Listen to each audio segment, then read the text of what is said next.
Let's see. Take a little bit so I can get the link. There we go.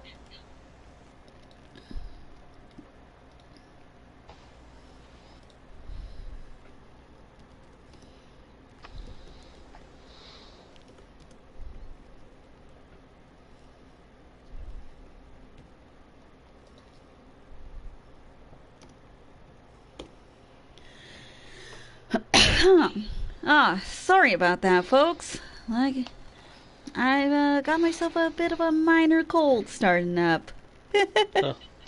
Man, this is not a good time of the year to get a cold. Yeah, happens every time summer turns to fall and the weather suddenly drops.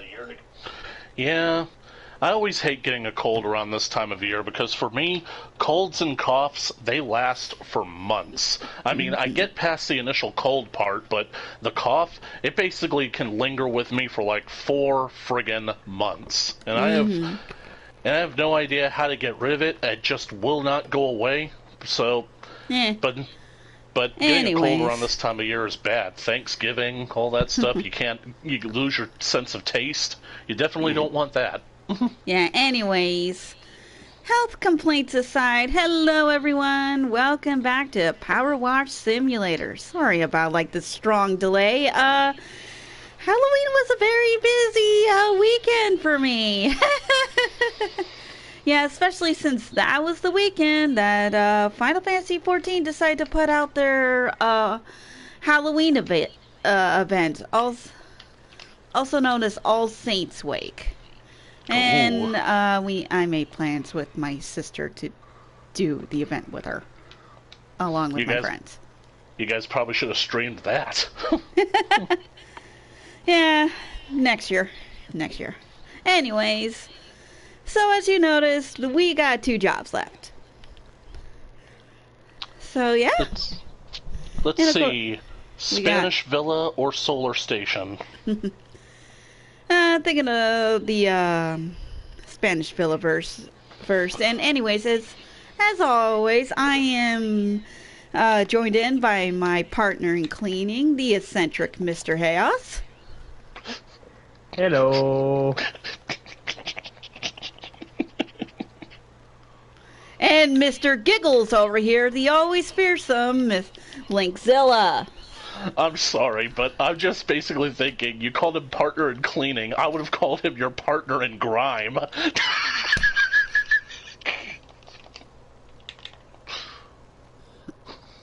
Well, we're not calling the grime, though. You're cutting through it, though.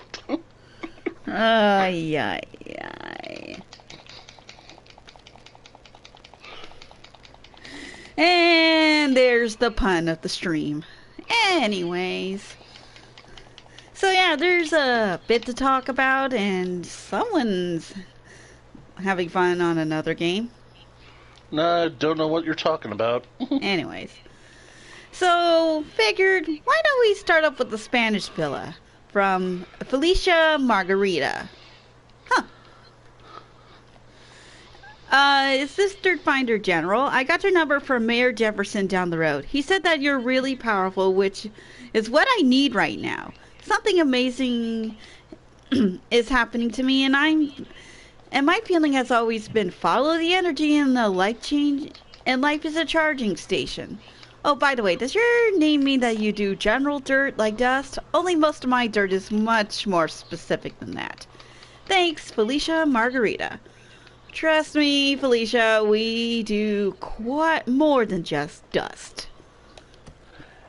And these were unlocked earlier in the game, so her saying that the mayor up the road, he's not actually up the road, is he? Yeah, nope. And I think this also was the one that came with the update that happened, which is the Muckingham Files update. Kind of makes me wonder what she means by her dirt is a bit more specific. Probably all the mud and grime that I see all over the place. Well, I'd think that comes fairly standard. Whoa.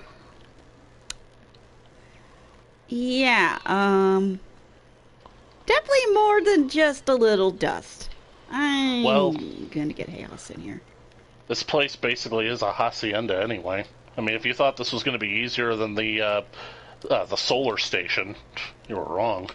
I expect it to be a big job because it's a villa.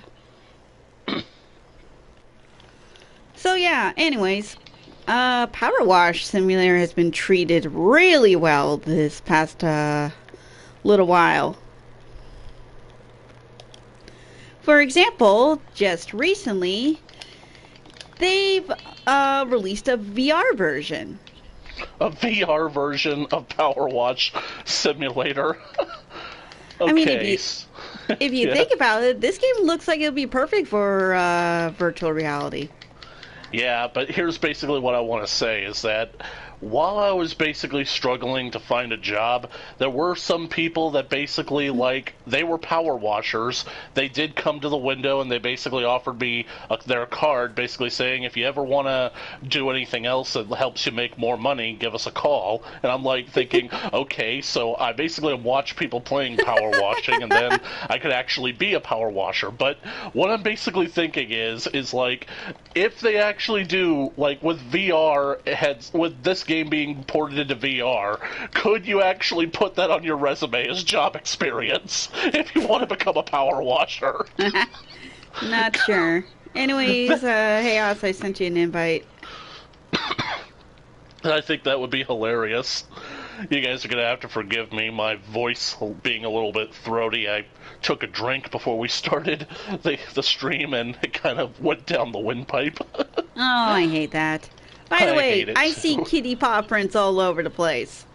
Yeah, Ulysses or somebody has been here. Yep. I just kind of wish that basically we could have there seen, you are. like, more hints of Ulysses, like the actual in-game model, instead of just the paw prints and then all the other cats at the end of the Yeah. game. Oh, Felicia is talking. I just love animals.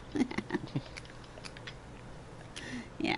If I were a bird, I'd be a dang fine warmer polar, but my nest would be awful, and some people can't process that. Her nest would be awful. Anyways, I've been using my back garden as a feeding station for the town's cats for some considerable time. Oh, that explains all the paw prints. Well, I thought we were playing Blue's Clues. Now that there is a good show for kids. Yeah, that was all right.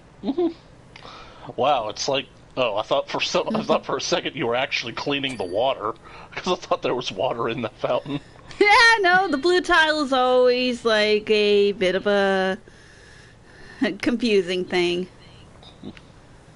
But yeah, and also we finally got a release date for the Back to the Future DLC. Honestly, they probably should have released it on October 21st. I know. Although, But I have maybe a they funny could feeling. maybe they could release it on November 12th. Yeah. Well, it is close to that date, actually. It is Ah. being released November 16th. Ah, November 16th. I guess that must be, what is that, going to be a Friday? Yeah, no, it's a Thursday. Yep. I know, because I basically am going to take that day off from work because my father is coming in from Mexico. Ah. Yep, gonna have to pick him up at the airport the night of the 15th and basically hang out with him for the weekend. Well, I hope he has a fun visit.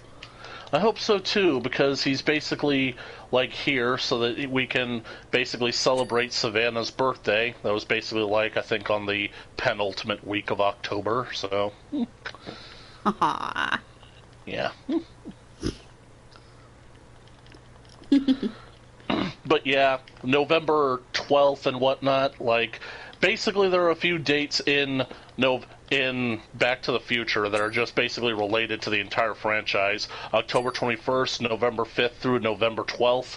Those are basically like the dates that Marty spent in 1955, November 12th being the day that he literally goes back to the future. So Ah. and October 21st, 2015. That is the day in the future that they go to in part 2. And I honestly cannot believe that it's getting to the point where we're going to have to say the October 21st, 2015 was 10 years ago. God, I'm feeling old again! Me too. I mean, speaking of feeling old, like, basically, like, talking about FNAF for a quick second here, I was basically perusing some comment sections of recent FNAF videos, and they're basically talking like, I love the fact that I grew up with the FNAF franchise as a kid, basically like watching it, and I'm basically realizing, grew up with the FNAF franchise, how's that possible? And it's like, you realize that FNAF itself is almost 10 years old. It's going to be like 10 years old next year, and it's like, holy crap, where did the last decade go? I feel like we've misplaced the last decade or so. Like, where'd the time go? Where? Yeah, that's how I happen? feel with a lot of like stuff I'm like slowly getting into. That's like Yep. kind of old and it's celebrating anniversaries. I mean, for those who play Final Fantasy 11, it's going to be celebrating 20 years, or is it 30? I don't know. It's 20. Either way, yikes. 20 years on Final Fantasy 11. Yep, the first Final Fantasy mass multiplayer online RPG. And according to some friends of ours, it's harder than 14. Well, that's incredible.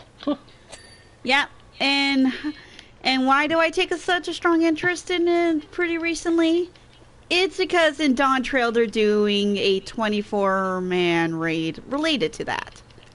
Really? Mm-hmm. Called the Echoes of Vana'diel. So yeah, I'm excited for that. Too bad I gotta wait till next summer though. Yeah, we all have to wait till next summer for certain things.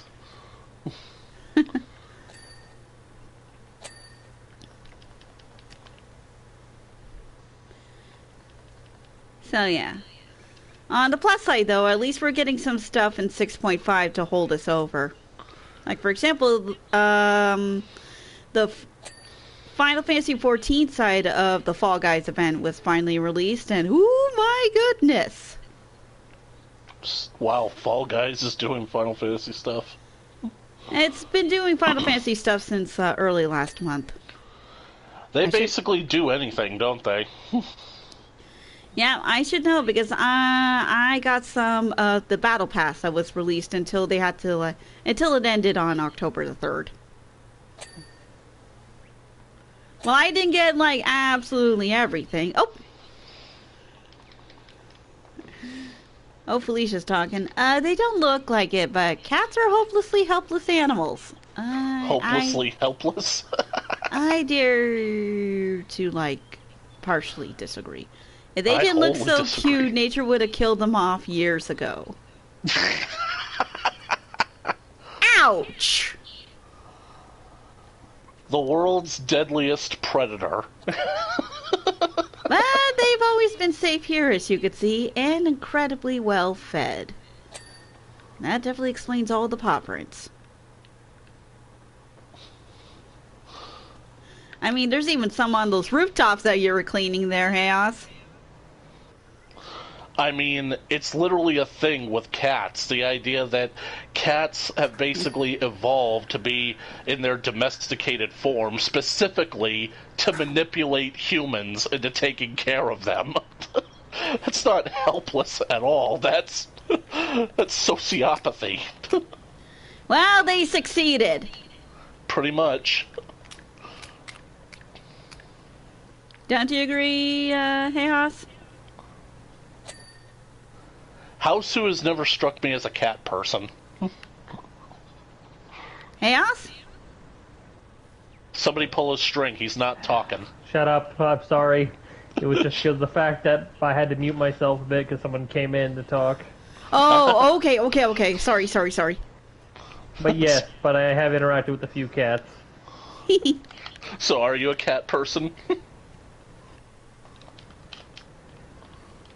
And I haven't had an opportunity to specifically take care of a kitty wholesale. I've interacted with a few cats.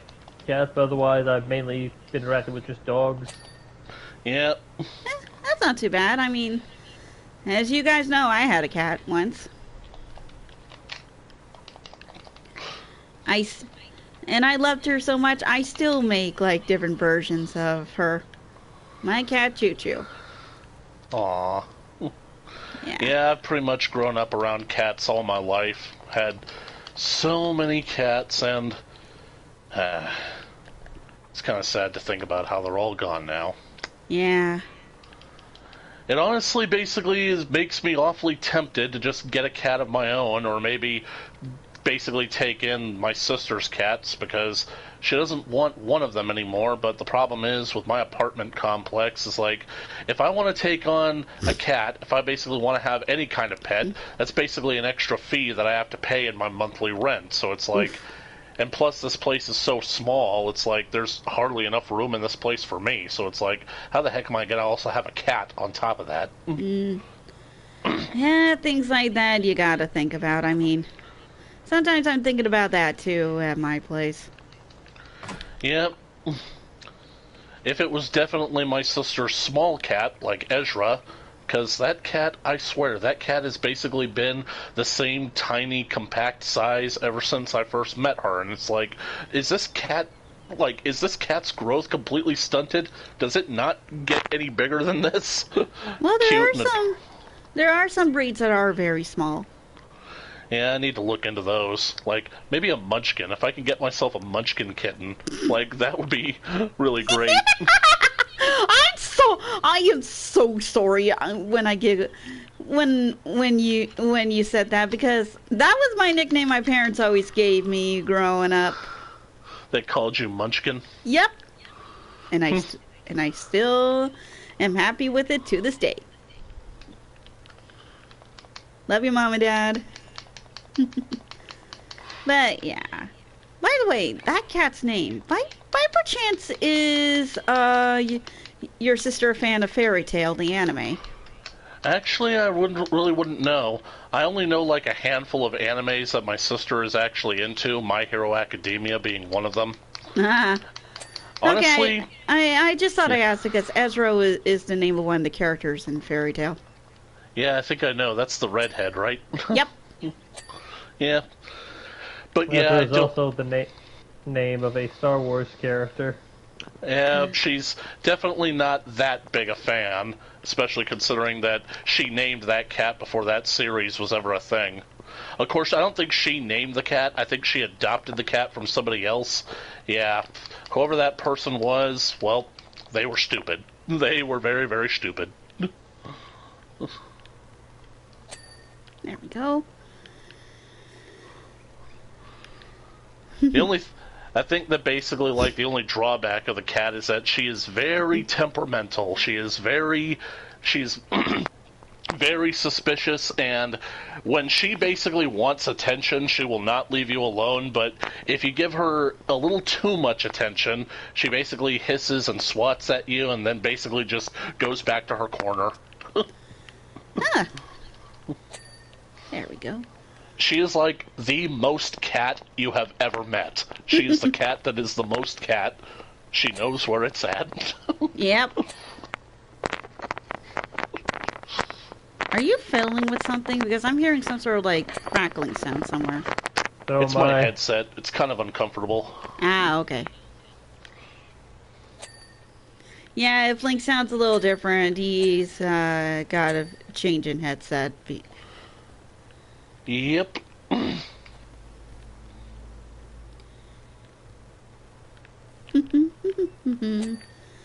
So yeah, so this is going to be pretty much the second to last job until like any future updates and the DLC comes out.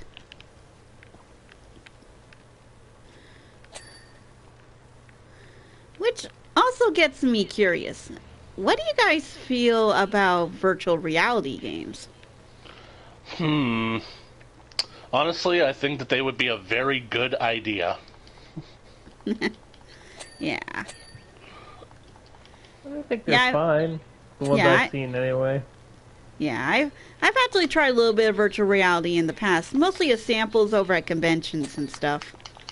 one of my favorites to play when that happens is a little game called Job Simulator. Ah. Yeah.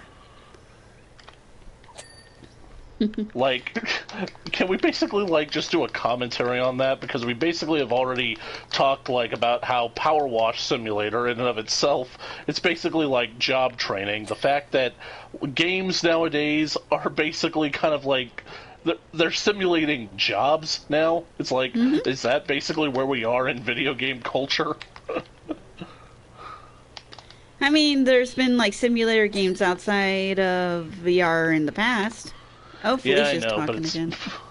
It's just basically weird to think about the idea that, like, what if at some point the video game industry is basically thinking, okay, we've made an entire generation of people lazy by making video games, and now nobody actually knows how to do anything. We need to start making games to teach people how to do stuff. Yeah.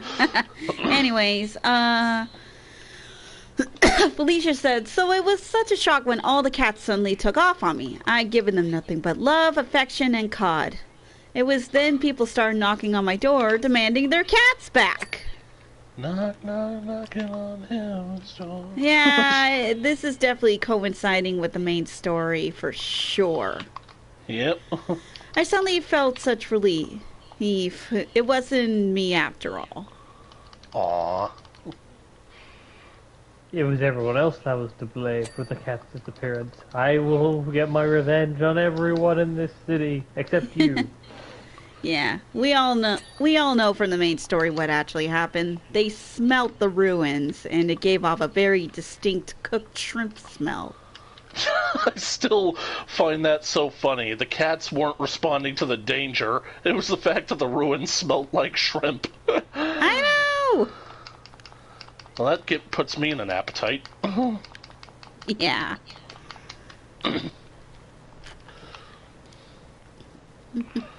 Makes me want to get some fried shrimp and get some buffalo sauce and just toss them myself. Buffalo sauce? No, my dude. Garlic butter. Well, garlic butter is okay, but man, it's been a long time since I've had some genuine buffalo shrimp.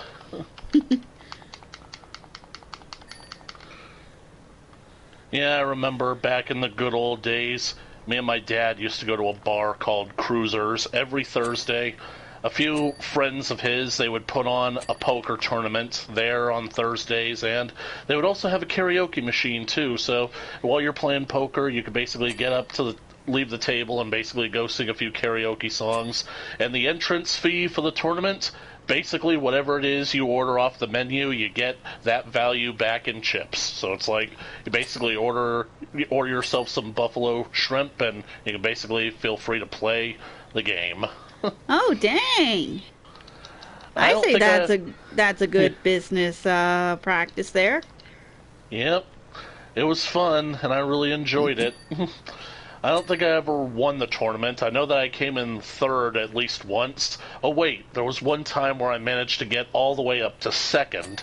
But the problem is, the guy that I was basically playing against in the final rounds was my dad. So... Oh, no! I'm guessing it's one of those cases where the student has not quite beat the master.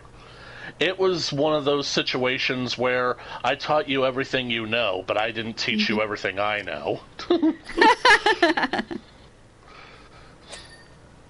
The thing about it is that I've actually picked up on my dad's weaknesses as well, because there are times where I've actually slow played him, basically made him think that he had the hand because he has better cards in his pocket, basically like major like aces, kings, things like that. But the thing about it is, in those hands, I've already flopped a straight. So basically, I just let Dad basically keep on betting, putting more money in the pot, and he thinks that I'm basically either stupid because I want to see the river, I'm river chasing, but I've actually already won the hand. So I basically turn over those cards, and he is pissed off that I've done that. He's like, I cannot believe it. I just got slow played by my own son. It's ironic because that sort of thing, it happened in one of Dad's favorite movies. It's called Rounders. It's where Matt Damon plays this this guy who's going to like technical school, MIT or whatever. But the thing about it is he's actually a poker playing genius.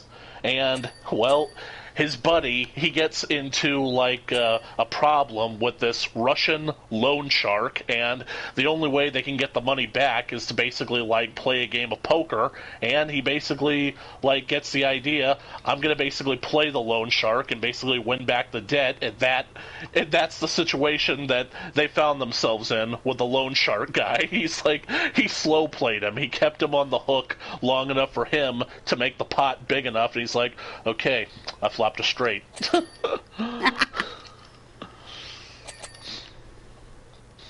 And who says movies can't teach you anything? Yep. I mean, my dad loved that movie. That's why I got it for him on DVD. Yeah, also gave you a good present idea. Anyways. Yeah. I mean, a lot of games I like also can be semi-educational when you least expect it as well. So whenever I see that and I actually look into something and I actually learn about something, I pause, smile, nod, and say, good play, developers. Good play. I should hope so, because lately I've been playing games, like, much older games, basically back when game development was, I don't know, a bit more, I guess, loose. And so I'm basically, like, thinking, what the heck were they thinking when they programmed it this way? Like, old games, they're always fun, but they can be frustrating. Yeah. Ooh, look at these pretty mosaics. I know, right? Wow, that's beautiful. Mm-hmm. That's what I like about these villa-type homes. You never know when there's, like, something really pretty hiding somewhere around the corner. Yep, it is luxurious. Yeah. Oh, if the cats weren't here, where were they? Yeah, this is Felicia again. The friendly cat lady. There are no cats in America. Oh, that's a classic film. I needed right? to know who was feeding them and, more importantly, what.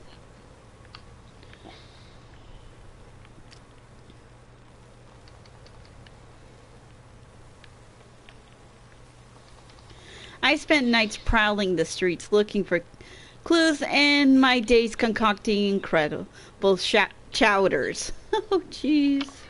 Concocting incredible chowders. Yeah. That's funny. But no luck. Aww. Poor Felicia. Bye-bye, Felicia.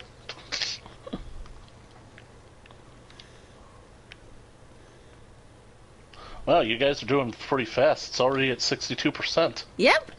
With Chaos taking care of the higher parts and me taking care of the lower parts. He take the high road and you'll take the low road, and I'll be in Scotland before either of ye. But yeah, I know the film that you were singing that one other song from, An American Tail. Yep. Just another one of Don Bluth's classics that's going to test how resolved you are as a child. Yep. Funny enough, I actually didn't watch the first American Tail movie until later. Did you see the sequel, Timmy Goes West? Yeah, that's the one I went to, Fievel Goes West. Oh, Fievel Goes West. Yeah, that was the one I watched. It was, my parents have it on VHS. Oh man, did I say Timmy? Oh man, that was like The Secret of Nim 2. Timmy to the rescue. Yeah, no. Timmy Turner? No, Timmy Brisby. Funny enough, Yeah, I never saw the Secret of Nim movies. Well, it's definitely a Don Bluth film. That's all I can say about it. But yeah, no. I've seen An American Tail, Fievel Goes West. I thought it was just funny. Then later on, my parents managed to find the first one on DVD. Yep. not so much funny as it is traumatizing, isn't it? Yeah. But then Funny. that's par for the course with John Bluth's films. I mean, Yeah. Don Bluth. Don. Funny enough, I also remember doing this computer game that's based on the first movie as well. It was one of those strange point-and-click games. Yes, those were definitely a classic at the time. Yeah. You know, speaking of Don Bluth, I remember like maybe it was 10 years ago at this point, he was running some kind of Indiegogo campaign to see if he could raise funds to where he could actually basically take the animation from the Dragon's Lair game and make it into an official Dragon's Lair movie. Wonder what happened to that. Huh, not sure. Because, I mean, I think I'd definitely like to see it. I mean, part of the appeal of Dragon's Lair is to watch the animation. Unfortunately, while you're playing it, you have to look for the things that are glowing so that you can press them at the right moment, so you can't really appreciate everything that's happening on the screen.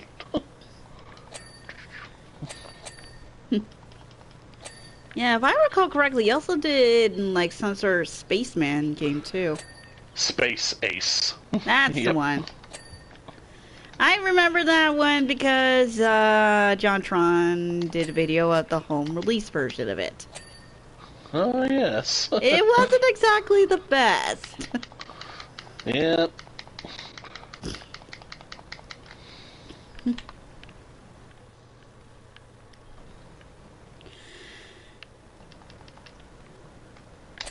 Yeah. But yeah. And man, I actually miss those old Don Bluth movies. I mean, I even remember watching Thumbelina.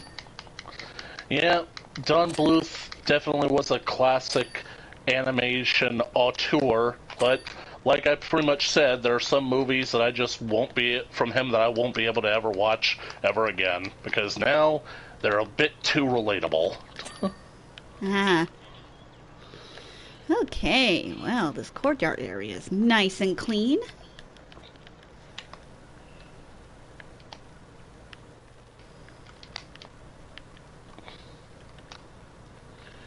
Okay, so I've got... Have you ever seen any Don Bluth films, Seos? Nope. Wow, that's surprising. Like, I would think that basically, like, Don Bluth is as ubiquitous as Disney when it comes to childhood animation.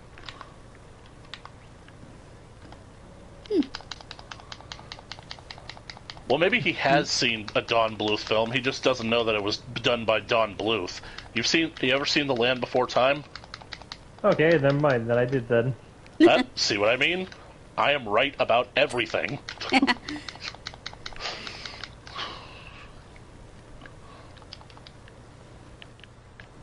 Remind me again, was he the one that did the Anastasia movies? That's a good question.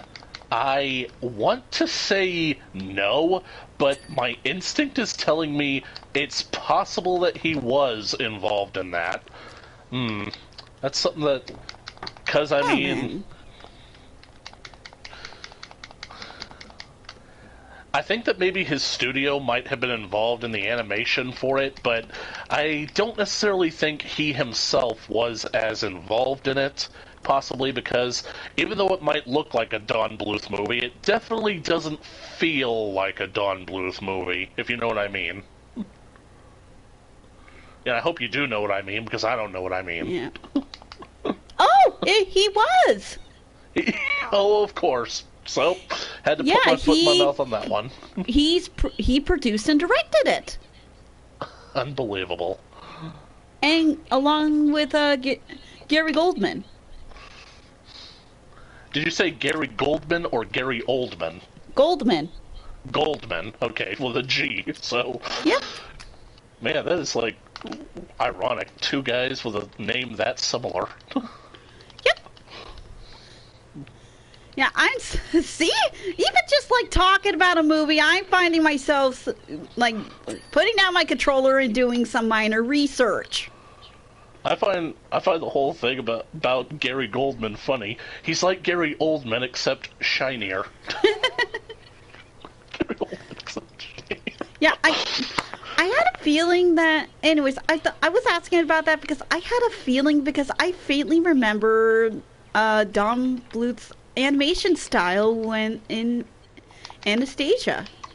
Yeah, it's definitely evident with characters like Bartok and maybe Puka. But the reason that I said it doesn't feel like a Don Bluth movie is that, well, people have basically said that Anastasia has a reputation for being an expensive Disney knockoff. And the reason that I say that is that Don Bluth's movies aren't really Disney knockoffs. If anything, Disney was trying to knock off him on certain things. So that's part of the reason why I said it didn't feel like a Don Bluth movie, because I could definitely see how Anastasia is very similar to Disney films that were out at the time. They basically it was pretty much like a Disney Renaissance movie in a lot of ways, but Don Bluth didn't necessarily have that reputation, so I guess maybe the fact that he had such a reputable reputation prevented me from connecting him to it. But like I said, I wanted to say no, but my instincts were saying yes. Well, Yes, your instincts won on that one. Yeah, I guess it's my unconscious mind that knows better. Maybe that's basically why I keep saying that I overthink things.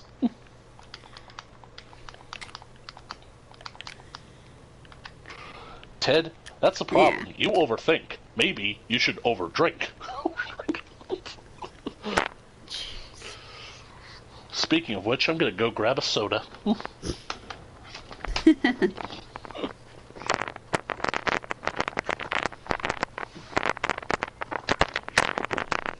Ah.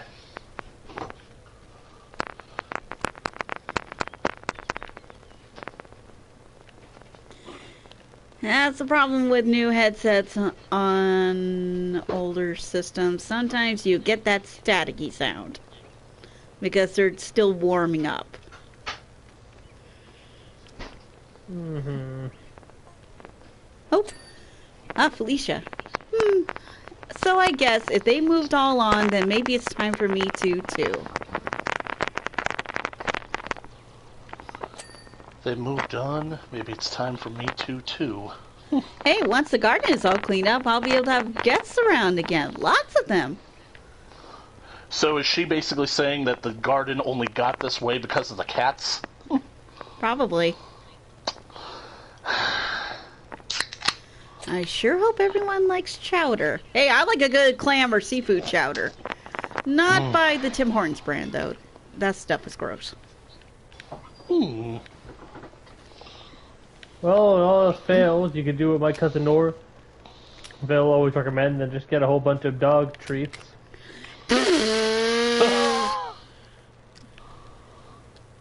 What does your cousin Orville call it? Scooby Snacks? How did you know?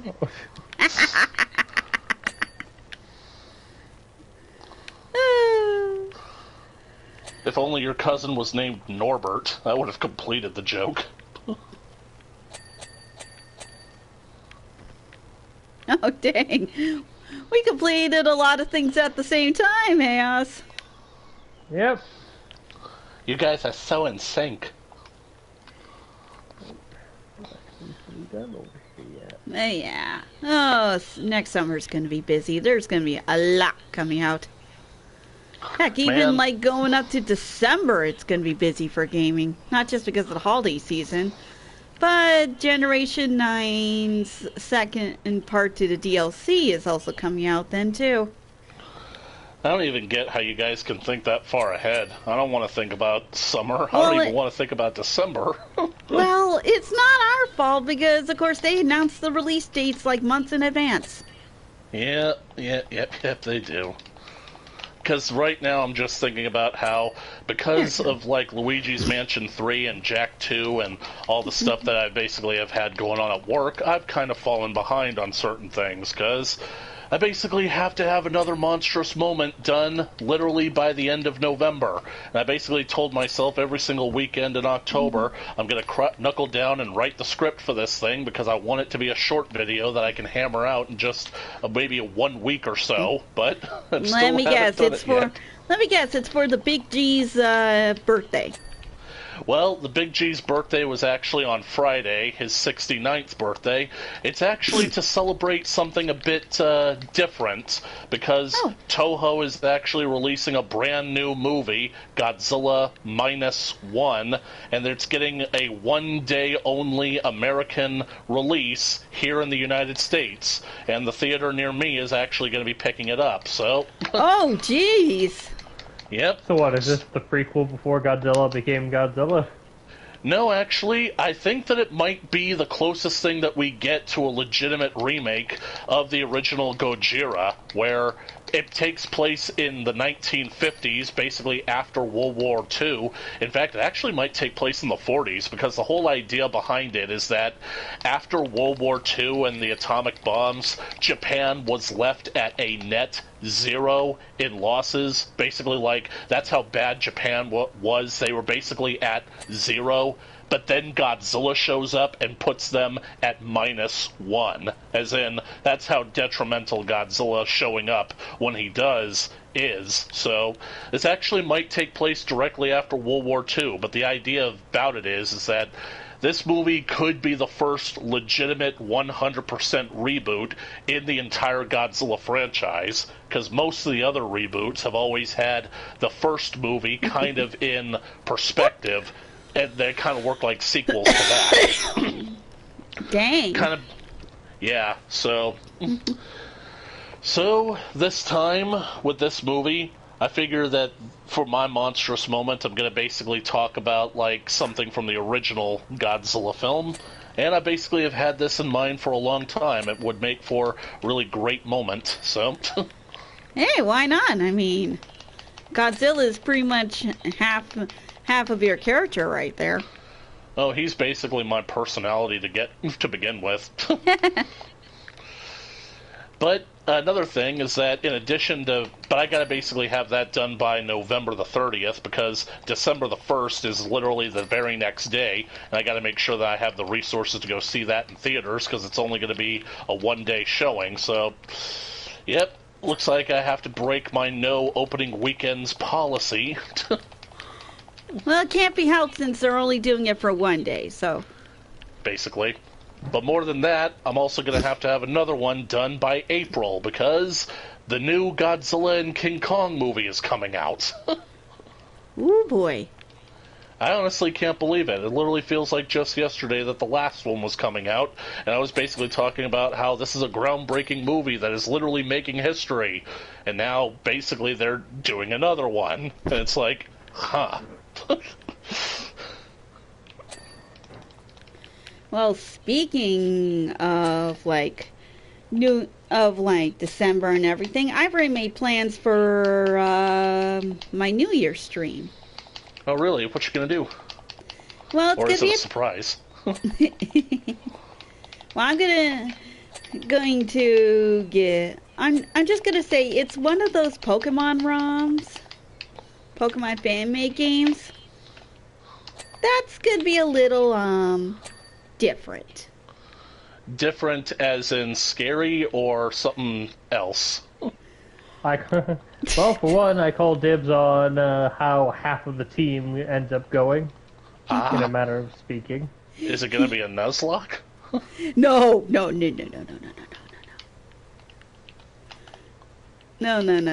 I'm saving those for my normal games. No.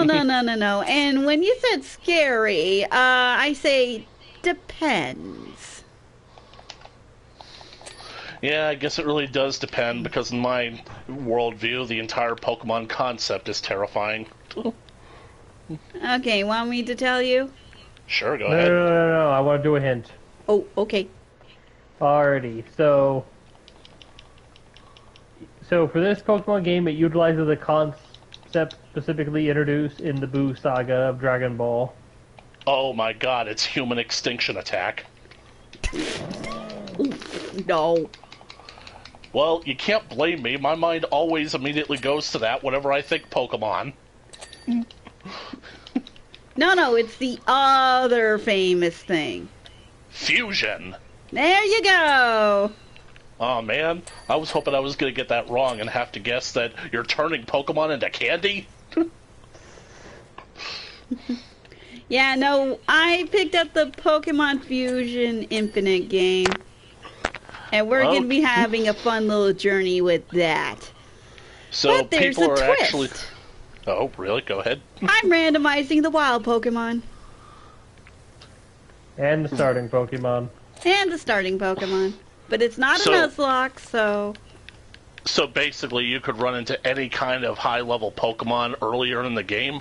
At lower yes, levels. like God. You could find God just hanging out in the grass. Yep! Worse yet, you can find God fused with a Raticate wielded by little Timmy, who talks about his shorts all the time. Oh, Blue's Raticate. He fused with God, and he's back for revenge. Yeah, some of them are going to be... Some of the sprites will be custom, while others are little... nightmare fuel. Yeah, I can't wait to see Mewtwo fused with a Caterpie. You know, aren't psychic types weak to bug types? Yep! That'd be hilarious. Well, then it'll become a bug psychic type. A bug psychic type. Oh no, you just gave Chaos an idea because there's actually a website where you can actually take a look at certain fusions called fusioncalc.com. Oh, I know about that website. I basically find it... I kind of basically am a little bit immature with the humor, so I just find it oh so amusing, the name that they give to the fusion Pokemon of Butterfree and Primeape.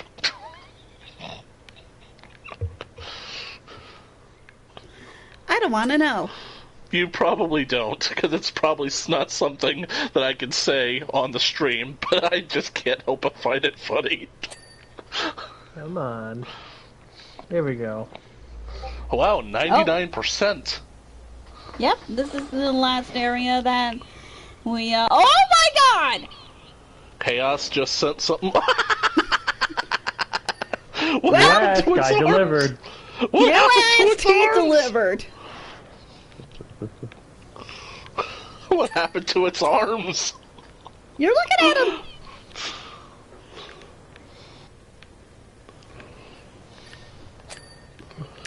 Caterpie didn't skip on leg day.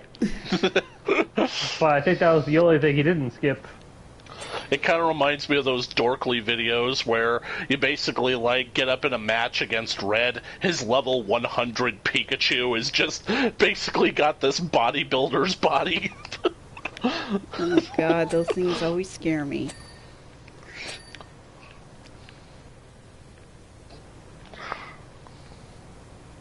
So, any other combinations you would like to bring up? Well, not really. He did Mainly- bring up a Butterfree and Primeape one. I only brought that up because I think that the name is ironically hilarious. Okay. Let's see where we are. I missed a spot on the railings? Oh, those balcony railings. Alrighty then, meet the Butter Ape, I guess. He said it!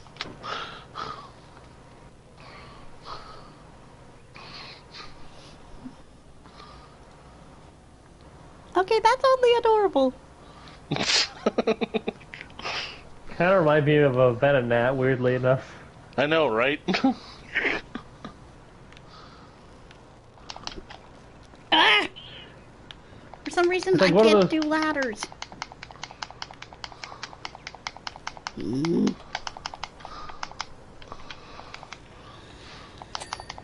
Oh, you found it. Okay. Oh, son of a gun. What?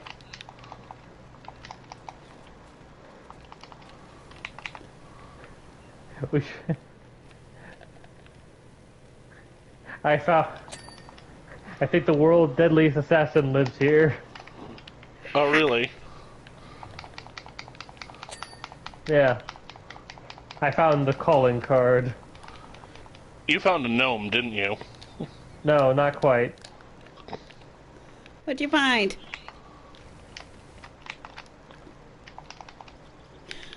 Oh God dang it!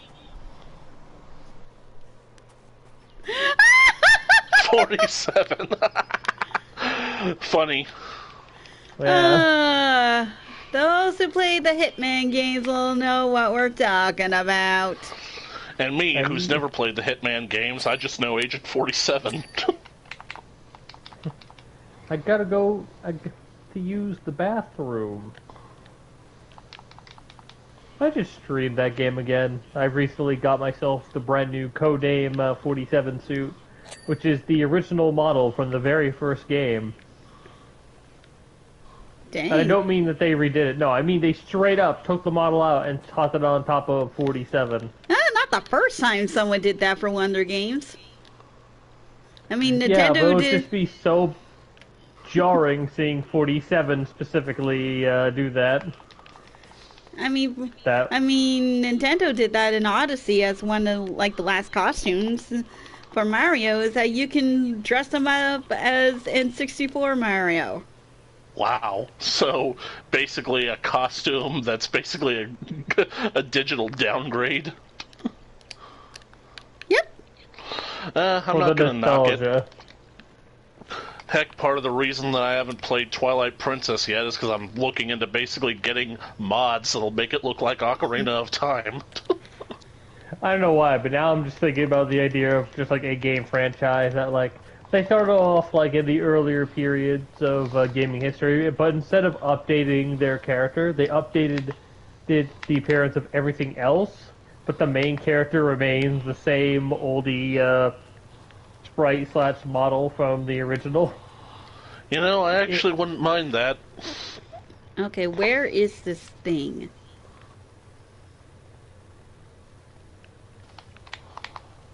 This is why I always hated how, like, sometimes they'll just instantly clear up when there's still plenty to see. Oh, but there's found some other it. things where they don't do it. Yep. The corbel are these little things that's like sticking out under the roof.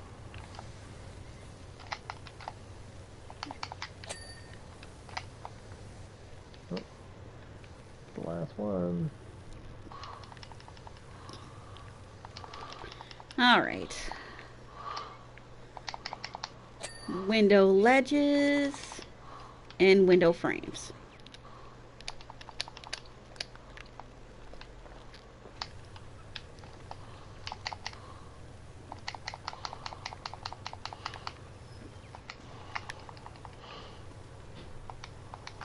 Aha.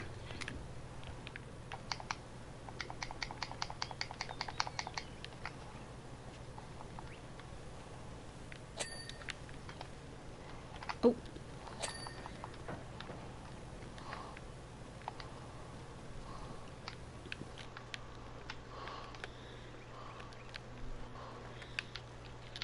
I'm telling you, this is gonna be. Oh. There we go.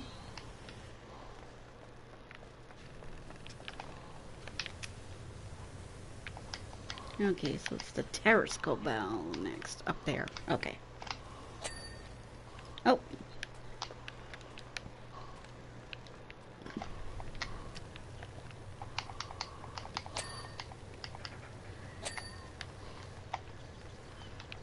Feature garden. Did I miss a bit of garden edging? Maybe you did. Aha!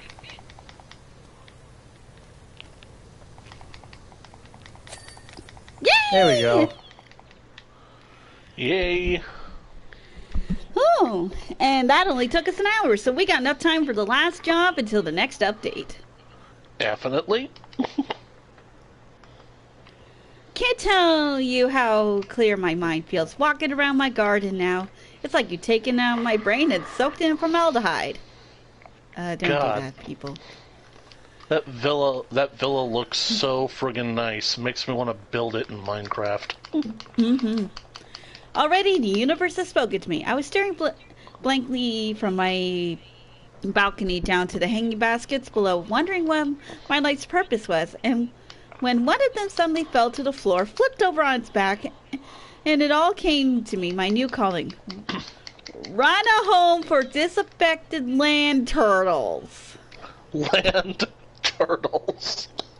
People in this town are nuts. So that's what I'll do.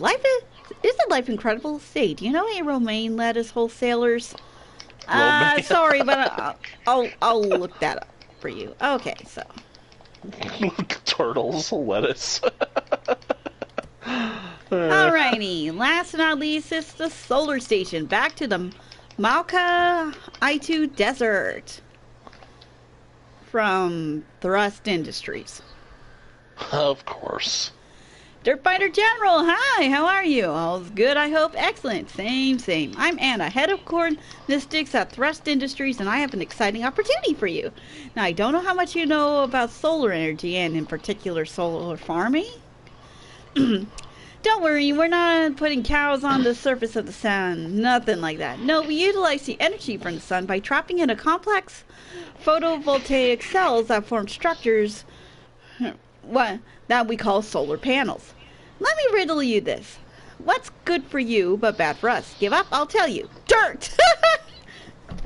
We're talking major reductions in efficiency where the cells are obscured and that's the situation we currently find ourselves in, and which is where you come in. You'll be delighted to learn that we secured funding to get the entire facility cleaned. So don't think you're coming all this way just to wipe down a few dirty panels. We wouldn't do that to you. I honestly think that if you could successfully take a cow and put it on the surface of the sun and it would survive, that cow would probably be the dominant species of the universe. Yep. Like the unchallenged apex life form. And of course, guarantee we're probably going to be learning about solar farming here. I just hope that we get some more hints about the story of the game, because that would be funny. Woo! Yep, here we are. Whoop.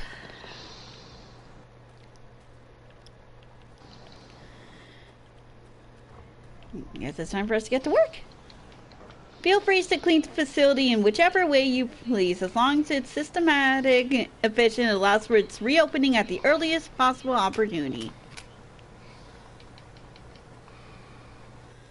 No problemo. Mega appreciated.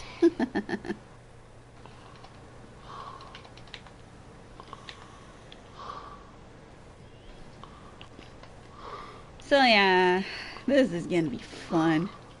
I hope so.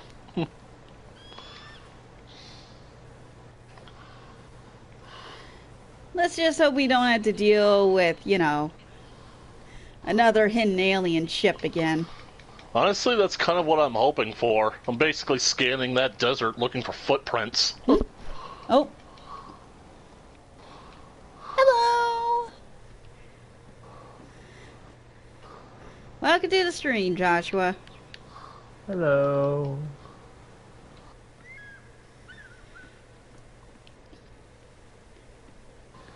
I'm not surprised that these things got, super dirty. I mean, look where it is. Yeah, it's kind of hard to keep things clean when you're in the middle of the desert. Yes, that's why Las Vegas is the way that it is. Yep. Just imagine. It would be funny if, all of Vegas's problems could be solved if everybody there just took a bath. That'd be funny. Yeah. But yeah, I've already set some goals for myself in terms of the Pokemon Fusion stream I'm planning. You want to share some of them? Yes, for one, I want to have at least one Sylveon Fusion on my team. Because Sylveon's my favorite evolution. And one for the giggles is that I get to pick half the Pokemon that go into a fusion. Yep. Maybe if you can get your hands on 2 Eevees, you could do a fusion between Sylveon and Umbreon. You could nickname it Eclipse. It is possible to do. Oh, yeah. Hell, you can even fuse Eevee with Eevee. Eevee squared. Mm-hmm. Eevee. And another goal of mine is to have at least one legendary fusion on my team. Just for kicks and giggles. And which Imagine ones do you think you'll the go for? Sylveon becomes. That's the thing. I don't know. Given the randomizer, It could be you anything. can't know. Like, can you only fuse 2 Pokemon, or can you fuse 3 together? 2. Because if you could fuse 3, I think that it would just be hilarious to just fuse all 3 of the legendary birds together.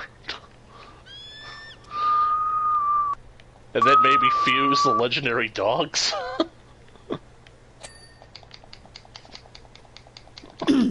Anyway, So I've Yeah, been it is playing the Spider-Man desert recently. judgment.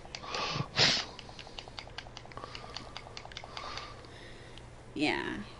Now, of course, since some of my viewers probably haven't played Spider-Man 2 yet, we're not going to say too many spoilers on here. Oh, yeah. But all we can say is that the recent Spider-Man 2 game, it's good.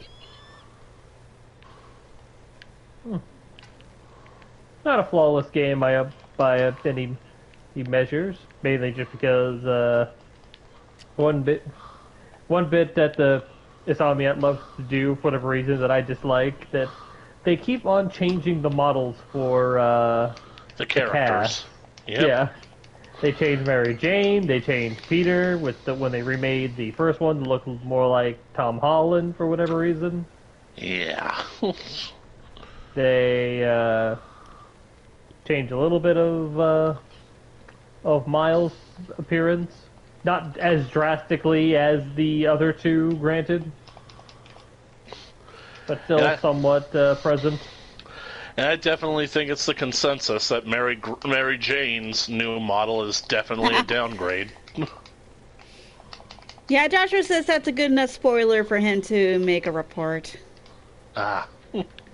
So yeah, that's as far as we're gonna go with like the spoilers. But other than that, in order for you guys to like the game, it's best that you guys experience yourself. Oh yeah. And me, I still haven't even played that first Insomniac Spider-Man game. Even though I basically had it, like, for God knows how many years now. Well, I recommend it. I enjoyed it. Yep. I know that I've been wanting to play it, but you know how I am. I basically don't do anything unless it's for the channel.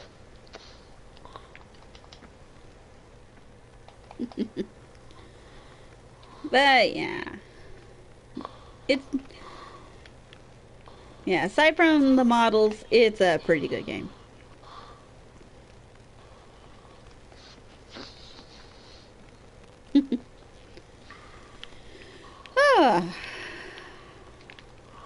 So there are some bits in it that is getting me theorizing what's going to be happening in like the eventual third game, but I'm not going to say anything more. Oh yeah. So it's certain at this point that there will be a third game? Well, we're not sure. Ah. We're at the beginning of Act 3 right now on my channel. Mm-hmm. Man, I'm really late to the party. Yep. All I could say is at the end of Act 2, it got so intense I had to cover my eyes at a few parts. Really? Yeah. I never really expected Spider-Man, at least modern-day Spider-Man, to get that intense. Oh, trust me. The kid gloves were definitely off.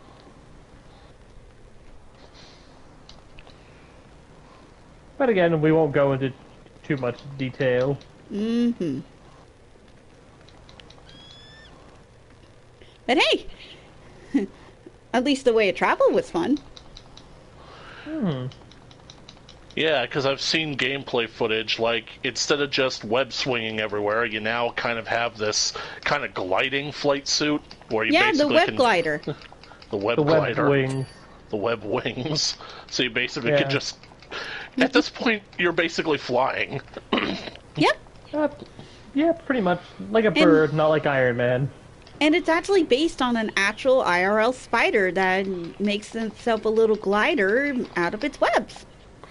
The fact that spiders are the only other non-flying species in addition to man that have learned the secret of flight, that's terrifying. And this is coming from somebody who isn't an arachnophobe. Yeah. The one thing I also like, too, in regards to some of the elements, is that the different suits potentially have their own unique little glider. I thought you were going to say that each. I thought you were going to say that each suit has its own unique kind of functions and abilities because. Oh, we wish. That's that one was of the the things, first game. That's one of the things that I think that games nowadays are missing. Like, yeah, go for the cosmetics, but make the cosmetics actually mean something.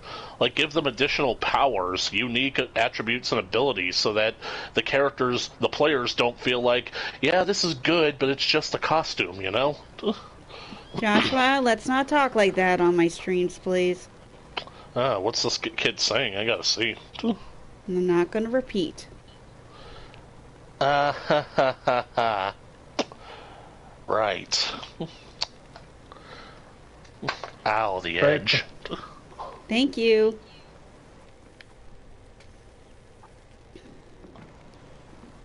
Now, consider that a strike one.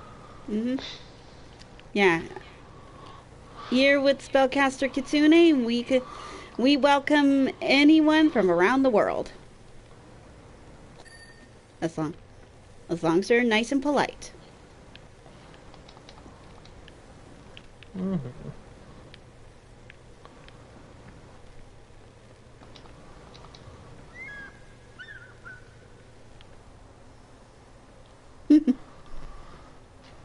Yeah. And to always say bless you after you sneeze. To not do so will be not polite. Yeah. Oh, as you may notice as you work, that some of the apparatus appears at the least to be uniform, to be linked to the water industry.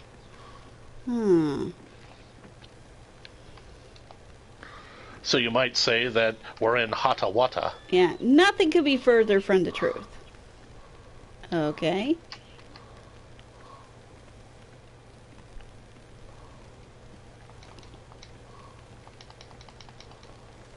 That said, it is linked to the water industry, but those parts are purely legacy and not integral to the current operations. Probably just to like help keep things cool with the machines and stuff. Or maybe it just costs too much to have them decommissioned. Or maybe they're trying to cover up the possibility that these solar panels aren't producing as much as they initially speculated that they would. Hold on, Joshua, I got this. There you go.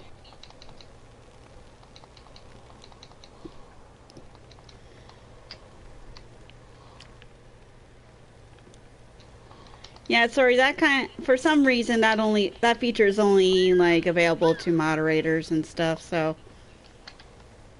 Yeah.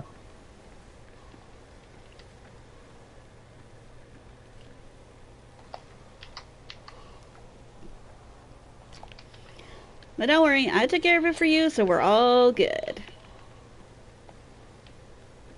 Oh, did Joshua actually, He wanted to delete that one comment. Alrighty, yeah. Alrighty. Then, but I took care of it. Let me try to refresh the stream then, because I didn't get anything after that message, which is weird. Yeah, I like watching stuff being cleaned too on this.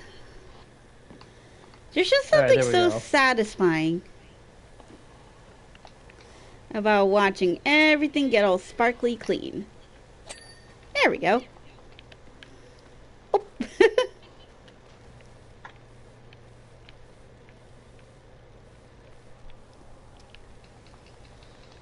Yeah.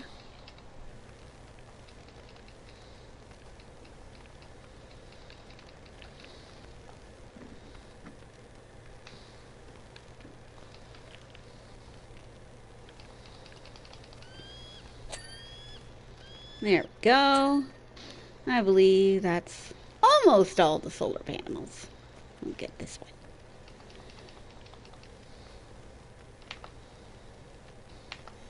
Now, what other goals do I have for my big stream? Well, obviously getting to the end of the game and seeing all the content on there.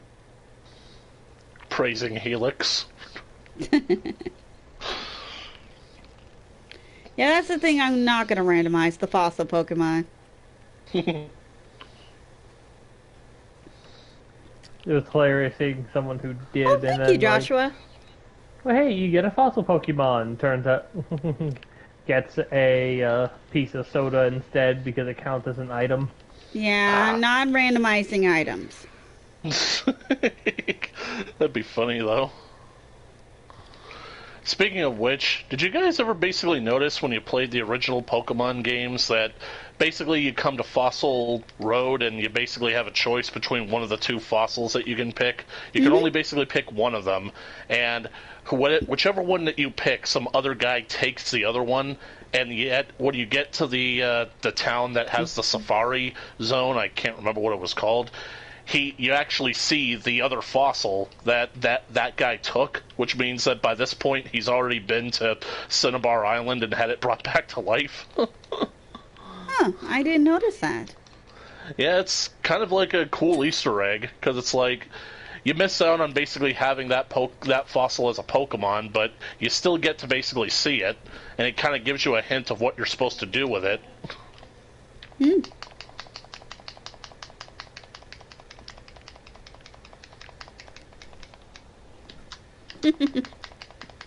Yeah, I've always enjoyed fossil Pokemon, with one exception. Really, it's Kabuto, isn't it? No, not Caputo. It's Okay, the then who one is it? from Sword and Shield. Ah. Yeah, the thing about those ones, it's actually a reference to a bit of an oopsie that someone had when it came to fossils, and they kind of Really? mixed a couple of them together. Oh, you're guys are talking about the amalgams. Yeah. I honestly think that idea is kind of cool because, But well, let's face I it. think it turned out that they just kind of mishmashed a couple of pieces of junk. I kind of like that yellow fossil Pokemon because that's like the closest that we've gotten to a Pokemon Velociraptor. Yeah. So a lot of people have been making like their little fan-made versions of what the actual proper Pokemon look like when both halves are actually the same.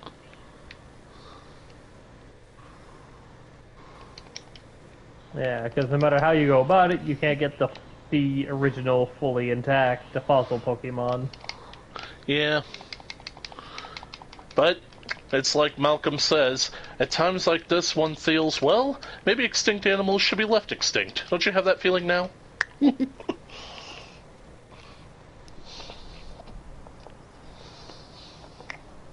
Do you have any suggestions about what we do now? I can't think of a thing.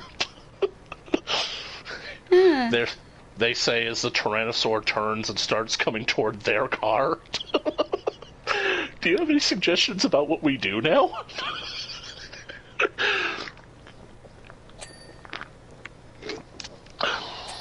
There we go.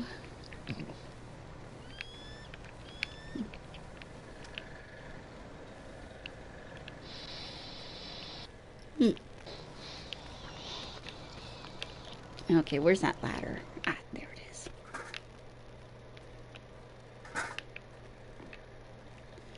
There we go.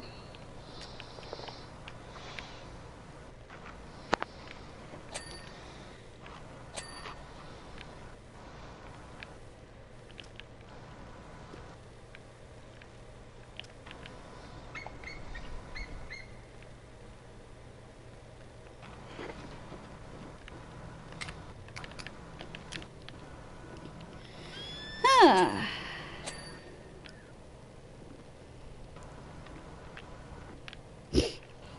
Ah.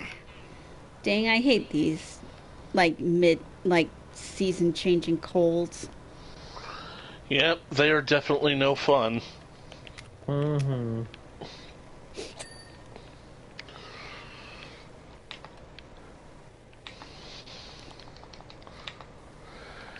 I am definitely, like, gonna take drastic measures to prevent myself from getting sick this season, especially not with leftover day coming. Leftover day? Oh, Yep, right. The American Thanksgiving is coming up for you guys, ain't it? pretty much. Like, my sisters, they always host Thanksgiving, and they always make just a surplus of food that they know that they can't polish off by themselves, so they basically give it all to me. So, that's basically why I call it leftover day. I basically show up at their place with empty Tupperware dishes. Alright, let's do this. Yeah, you come prepared. Pretty much. Yeah. Cause I gotta say, I love me some green bean casserole. Mm. Last year, I even basically went out and got myself one of those, like, loaves of bread that's basically just like a round bread bulb. I hollowed out the center and basically made a bread bowl out of it, stuffed it full of the green bean casserole. It was delicious. Stop! That sounds so good! I'll tell you what's good. Thanksgiving leftover sandwich. Oh, that reminds me. Oh my gosh. There's this sub place that opened up like not far from the Giant Tiger I like to get my groceries at. And you know what they did for like their October special? Something pumpkin related, right? No. They did something better. Oh, really? What? They made a Thanksgiving sandwich. Ooh. Turkey? Turkey? Yes. Stuffing? Yep. Gravy? No gravy, but definitely the cranberry sauce. That was going to be my next choice. And for an extra fee, you turn your bread into garlic bread. Oh. Of course, basically when I do a Thanksgiving leftover sandwich, I use 3 pieces of bread. I basically use like the standard sandwich bread for the slices on the outside, but the third piece, I kind of dip it in like Thanksgiving turkey gravy, and I put that in the center of the sandwich. Nice. Anyways, Thrust Industries is giving us more info. You might well ask, why install a solar farm on the middle of the desert on top of a water station? Of course, it goes without... Oh, my God. Hang on. I didn't want to interrupt you, so... Just... It's okay. Let's see here. Animal... There it is. Now, of course, it goes without saying that asking a question doesn't necessitate an answer. I'm sorry. I think we're all too fixated on having our questions answers these days, don't you agree? They're dodging the question. Basically.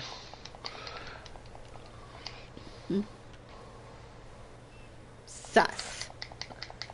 I mean, to me it actually kind of makes sense why this solar plant would be on top of a water treatment facility, because basically with solar energy, you basically like use the sun to charge up the solar batteries, but then if you use the energy that is produced by the sun for the solar batteries, you can then use that energy to power up a hydro plant that's underneath the solar facility to generate even more electricity. So you got both solar and hydro working for you. That could work. Mm-hmm. Well, let's not forget in the main game, they were, like, digging for something. Well, yeah, they were.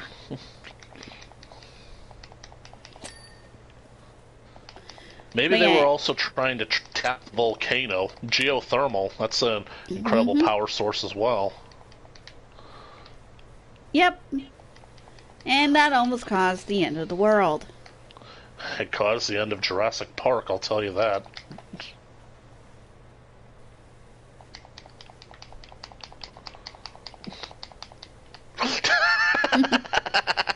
That just reminds me of one of my favorite jokes from Frasier, where he comes across his ex-wife and she's now dating a geologist. Oh, that's perfect. Him studying geology and you being so full of faults.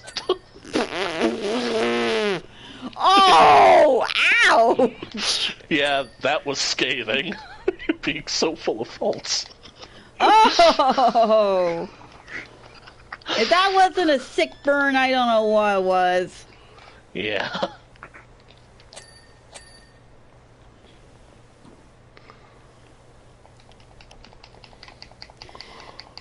Ah.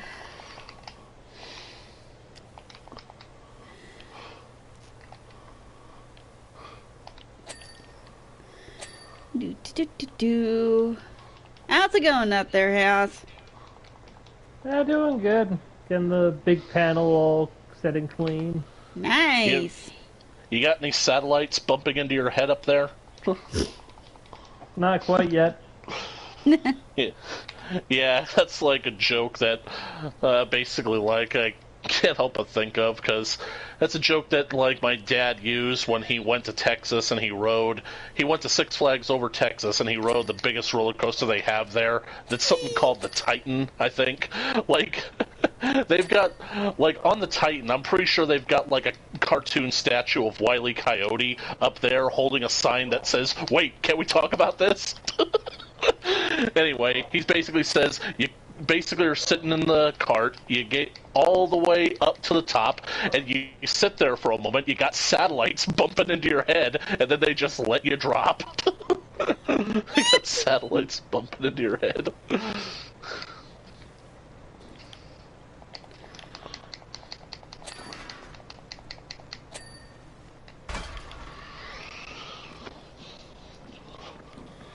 Ah, there you are.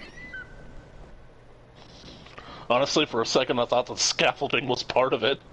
In this orange glow, everything looks dusty. Gotta give credit to the devs for good lighting.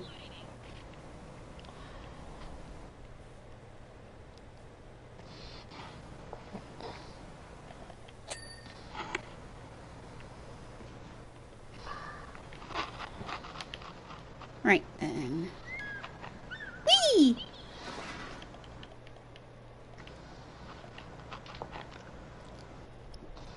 Bring this to the other side.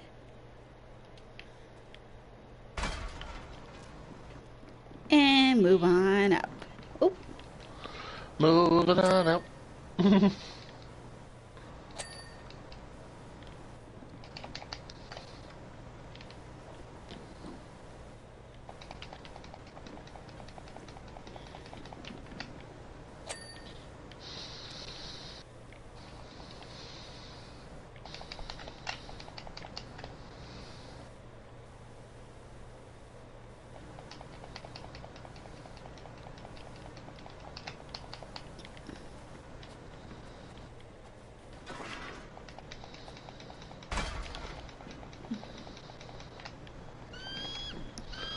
Huh.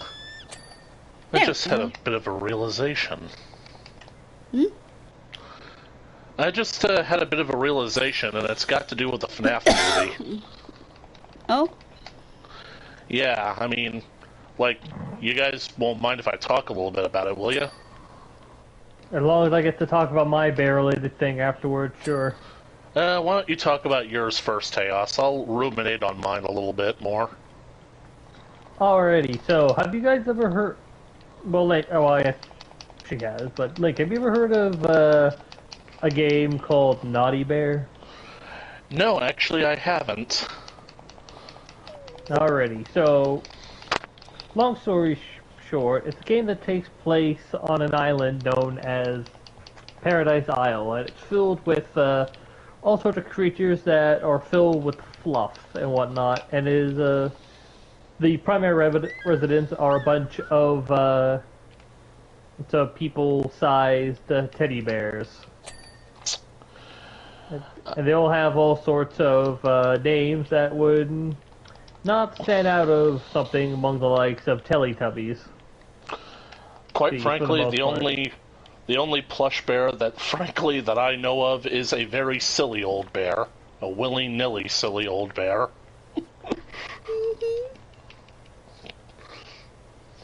And yeah, enter Naughty Bear. Naughty Bear is, well, very naughty. But in the end, with his antics, they're usually in good fun and whatnot. more of a jokester sort of guy. Because in the end, he does want to make some friends.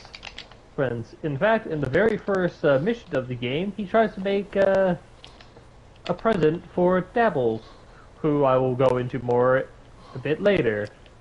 But then, what was it? Cuddles and Big V or something along those lines. I mocked him for coming up with a present for a birthday party he wasn't invited to, and thus the British narrator comforted Naughty, and then told him to grab a steady and start defluffing the bears. This narrator also encourages Naughty to burn things, doesn't he? Yeah, pretty much. But yeah, it's a game I think similar to another one called Manhunt. The bit to go back into the whole bit with Dabbles and whatnot is that when you 100% complete the game, you get a cutscene that has Dabbles rip a horn off of their equivalent of a unicorn, known as a unibear. There are things that are not a bear on this island, but unicorns are bears, too. The brown unibear, angry at this, gets up and walks towards the frightened Dazzles for tripping. And then Naughty wakes up, having tripped over a saw. With the somewhat of an implication that Naughty used to be a unibear, said to be one of the purest things on the island, before he had his horn taken by Dabbles. And that would lead him to become the naughty bear that people know him for today. I have no words. That story disturbs me. Yeah. So the main reason why I bring it up is that would you believe if I told you that it is possible to see a video of Nicolas Cage being murdered by Naughty Bear and Chris Redfield? Chris Redfield. I have no words. I am speechless. I am without speech, Jerry. Yeah. You want us to tell us straight up what's going on? Sure. Dead by Daylight. Ah. Yeah. That makes sense. Yeah. As it happens, the developers of Naughty Bear also became the team that created Dead by Daylight. And so, to celebrate that for Halloween, they decided to bring Naughty Bear back as a exclusive skin for the Trapper. Complete with a unique execution. Where after stabbing a whole bunch, he tosses the victim into head first into a bear trap and then shout boo at them. So yeah, they were going down some nostalgia lane there. The narrator's also there too. And it's now in my personal headcanon that the entity of Dead by Daylight and the narrator of Naughty Bear are actually the same entity. Yeah. That was sometimes a quick one. Things just make too much sense. Yeah, hang on. Thresh Industries contacted me again. Might as well also ask why watch down the Wasp facilities when they are purely legacy and not involved in the day-to-day operations. And that's it. He's basically saying, you may feel free to ask these questions. Doesn't guarantee you're going to get an answer. If you go down in the woods today, you better go in disguise. If you go down in the woods today, you're in for a big surprise. For every bear that ever there was will gather there for certain, because today's the day the teddy bears have their picnic. Aw, man. And you still don't see how that song could be the slightest bit threatening?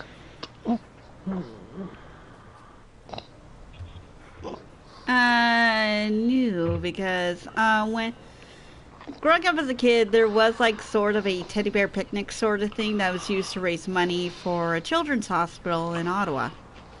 Ah. Yeah. Well, let me see if I could basically kind of like make you kind of open your eyes to how terrifying this song could be. Can you say before off stream, please? All right, fine. But I think that that'll basically lead me into talking about, like, the FNAF movie and what I basically realized. So basically, as I told you guys yesterday, I saw the FNAF movie yesterday, and even though I definitely think that it's a bit of a mixed bag, and I have details that go into it, like on my channel, I kind of did a kind of impromptu rambly rant review of it. If you basically guys want to check out the spoiler section, it's a bit long, so I wouldn't necessarily recommend it, but the point is that I definitely see that the movie has some good qualities, some things that I didn't necessarily care for, but I would recommend that fans of the Five Nights franchise basically go check it out. And I suddenly had a realization as I was basically watching you guys clean this stuff. I suddenly realized that the movie actually does exactly what I wanted it to do. It just did it in a completely different format, because one of the big criticisms that people have of the Five Nights franchise is, why would anyone in their right mind ever come back for an extra night of being at Freddy's? Why would they come back for 5 nights, much less, like, basically, like, why would they come back even the next night after they nearly getting killed on the first night? And, well, the thing about it is that I've never really found that to be a problem with the FNAF franchise, because to me, the protagonist is a lot like the player as they play the game. First off, it's basically kind of like you basically want to see if you can do it, if you want to survive, but eventually it gets to the point where you just have to know. You have to know the mystery that's basically surrounding this restaurant, why the animatronics are acting this way, what happened here that got everything so screwed up. That's how people were able to find out about the missing children's incident back when FNAF first got started. They found the newspaper articles, and they started piecing things together that the reason that these animatronics are after you is because they're being possessed by the spirits of dead children who are looking for their murderer. And you, as the player, as well as the main protagonist of the game, you've got to know more. You've got to find out more about this puzzle, this mystery. You got to solve it. It's a mystery to solve, gang, so you got to know the answer. And that's why the characters keep coming back on subsequent nights. Now, the FNAF movie does something a bit different in this interpretation. It's something that I'm not necessarily sure I'm 100% fond of, but it does make sense for the characters presented in the movie, because in the movie, Mike isn't actually interested in solving the mystery of what happened to these kids and trying to help put their spirits to rest. By an extraordinary coincidence, he's actually trying to solve the mystery of what happened to his younger brother, who got kidnapped from a camping trip back, like, I guess 10 years ago at this point, back when he was 12 years old. So, an extraordinary coincidence, the guy who took his brother is the same guy who was behind the slaughter. So, we all know who was responsible because of this franchise. So, being at Freddy's somehow, one way or another, helps him solve the mystery, because he ends up talking to the ghosts of the other dead children to try and figure out what happened to his brother. So, in a sense, even though Mike knows that there's a danger, he keeps coming back across the 5 nights of the week so that he can get more answers, because he's just got to know. So, in a sense, the movie literally does exactly what I wanted it to do, but it's strange because they had to come up with this narrative about Mike trying to find out what happened to his long-lost younger brother instead of him being invested in finding out what happened to the kids. Now, don't get me wrong, I can understand that Mike having a personal investment with one of the kids that went missing is probably a much stronger motivator. The problem that I have with it is that it's kind of represents a problem with the movie that I have in total. The idea that certain things about the movie kind of feel like trying to fit a square peg into a round hole, you know what I'm saying? Yeah. Some pieces just don't fit. So, honestly, like, maybe a spoiler warning for those of you who are in the audience that want to see the movie but haven't yet. It probably would have been better if Mike's younger brother actually was one of the spirits of the animatronics. He's not in this movie, but people are theorizing that when the sequel comes around, the kid is going to be revealed to be someone important. So, keep your eye out for that. Yeah. And hopefully there won't be any scheduling issues between Markiplier and the movie studio. Oh, speaking of that, I actually know who Markiplier was supposed to play. Yep. He was supposed to be the security guard in the prologue of the movie. The guy who's basically the first victim of the movie that basically shows how dangerous Freddy's is before we're introduced to Mike. He's the guy that basically gets...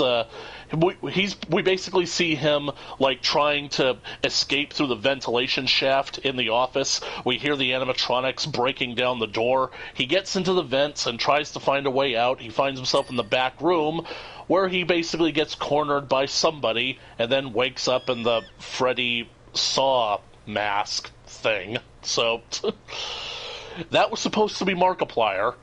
People are basically saying that it was a good thing that he had the scheduling conflict due to him making the Iron Lung movie that couldn't put him in the movie because, let's face it, the king of Five Nights at Freddy's being a throwaway cameo like that, I mean, say what you want about Matt Pat's cameo, at least that was funny, but having Markiplier there just to get killed off, it wouldn't necessarily feel right. Basically, people are saying that with this opportunity, Mark should come back in the sequel, and he should be an actual character in the movie. And so, a lot of people are saying that he should play Jeremy Fitzgerald, the main player character of FNAF 2. I'm of the opinion that instead of playing Jeremy, I think that Mark should play Fritz Smith, because there are two characters in FNAF 2 that you play as, and, well, depending on how you basically interpret the lore, I honestly think that Mark would be a better fit for Fritz than for Jeremy, because, well, for those of you who basically don't know, Jeremy is the... Maybe Mark should play Jeremy, because Jeremy is the bite of 87, so... Oh, jeez. That just basically reminds me, because when I was watching the movie yesterday, it was clear that I had a few FNAF fans in the audience with me, and there's this one scene where, well, spoiler alert, a character literally gets bitten in half by one of the animatronics, and the people in the audience in the rows behind me, they literally shouted, "Was that the bite of 87?" Yep. Oh, Thrust is talking to me. You may further ask, is this alleged facility in any way linked to Buckingham's alleged water shortage and the mayor's alleged mining rig? At this point, I'd probably ask you to wind your neck and get in with finishing the job. Yep! This feels like a confession rather than a don't ask these questions sort of thing with how specific it's getting. Mm-hmm. I can't tell you that my boss did all these horrible things, but I can tell you not to think about it, this rather specific thing, in regards to any questions you may have, and just finish the job. It basically kind of reminds me of like the recording that you get when you first play Five Nights at Freddy's and they talk about the company policy for death or dismemberment. They will literally only file a missing persons report 90 days after you go missing, as long as they have enough adequate time to change the carpets, clean up the interior, basically remove any evidence of your supposed death so that they can't be implicated in wrongdoing. Corporations, man. Well, at least they bothered to actually file the missing persons report. 90 days after you go missing. I'm sorry, but at that point, you're no longer missing. You've probably been found in the river at this point. Yep. Yeah, I ain't buying it. The sus meter's going off. But yeah, I think that Mark might be a better fit to play Fritz because I always kind of interpreted that Jeremy is kind of a more gentle soul, but Markiplier, he's tougher than that. I feel like Fritz, being the tougher of the two characters, he kind of fits that role a bit better.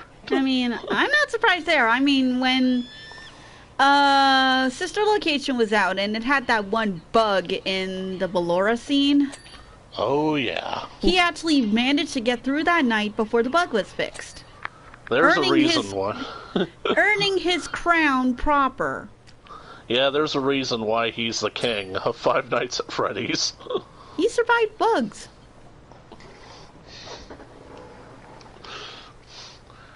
Speaking of such things, this movie has actually given me a unique perspective on the entire FNAF lore that, honestly, it kind of makes me think that I could break into the whole theory crafting business on this franchise. Finally throw my hat in the ring 10 years late. Sound apprehensive, LT. I didn't scare you, did I? Oh, jeez. I can imagine you going long hours and days in research. Hey, that's basically what happened to me back when FNAF World was being teased to us. I basically spent weeks trying to figure out what Scott was up to. That's the RPG, isn't it? Yep, and it's actually not as bad as people make it out to be. I mean, sure, it's a cutesy game, but at the end of the day, it's still a pretty fun RPG. Hmm? I mean, basically speaking, all the people that I've actually seen play it, they don't really have any complaints about it, so there's nothing inherently wrong with the game. I mean, apart from the rainbow boss. Rainbow boss? It was in the Halloween update. Effectively, there was one mini game in the original game that was so infamous, something like Chica's Rainbow Party World or whatever, where you basically had to get Chica through this side-scrolling level. There was a gauntlet of timed bullet hell challenges, and there's a talking rainbow in the sky that basically gets increasingly sarcastic and condescending the more you actually try to get through this and fail at it.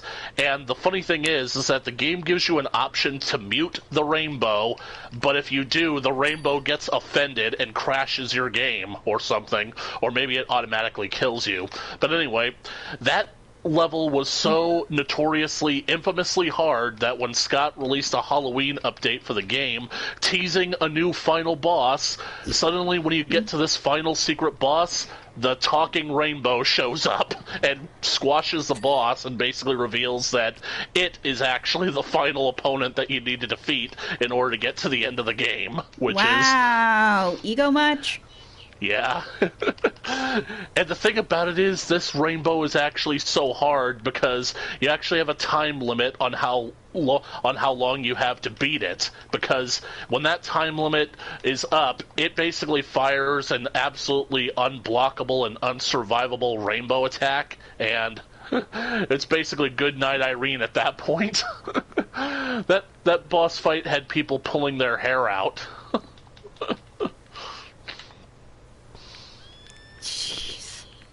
Yeah, I'm legit surprised that you hadn't heard of this by now.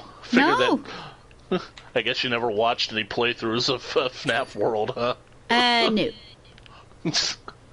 I'm surprised because it's such a cute game. I'd think that you'd gravitate to the cute version of FNAF. So there's no real big horror elements in it or anything?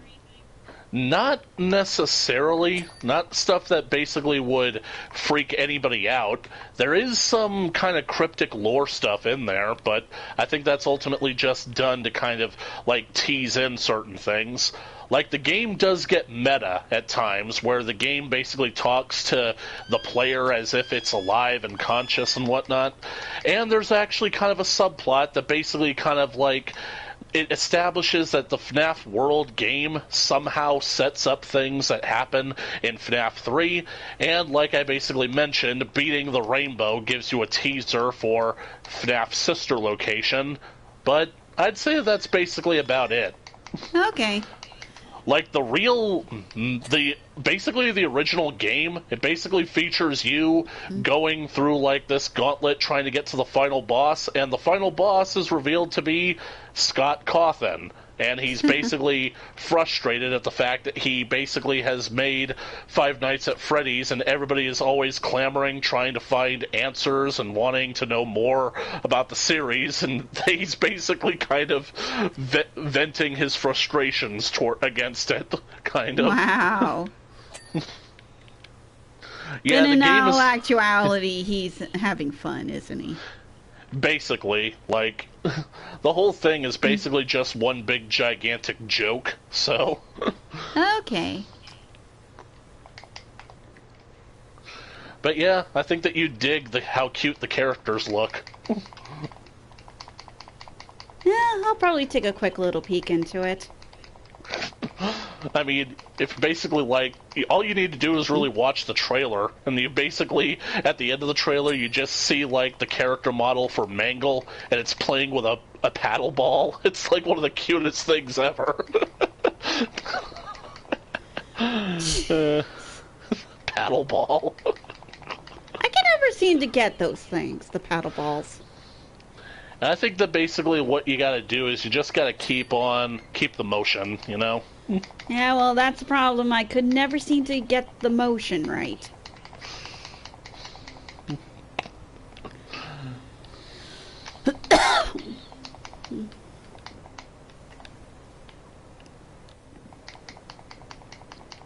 Okay, what game are you playing in the background there? I don't know what you're talking about. Here's stuff from your end. Yep. Look at something. Yeah, you like button mashing. Maybe I'm just clicking the mouse a little too hard. Okay.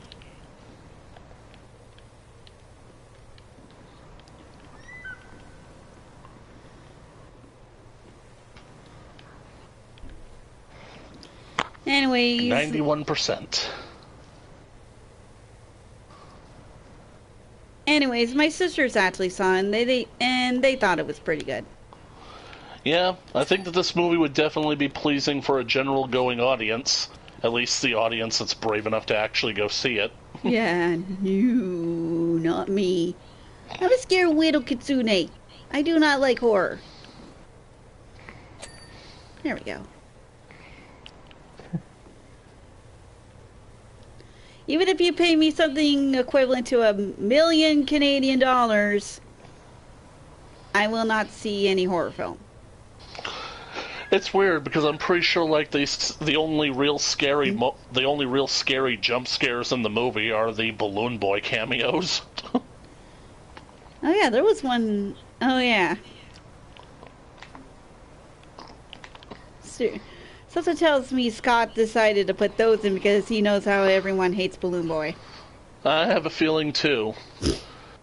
Of course, that kind of begs an interesting question because basically now everybody is talking about like if a sequel will be on its way, and we're basically thinking that with how successful this movie is, that a sequel is already a foregone conclusion. Even Matthew Lillard basically said that Blumhouse signed him on to basically do 3 of these things, so now that the first one has definitely made its budget back 6 times, yeah, that's basically like the benefits of making a movie on the cheap.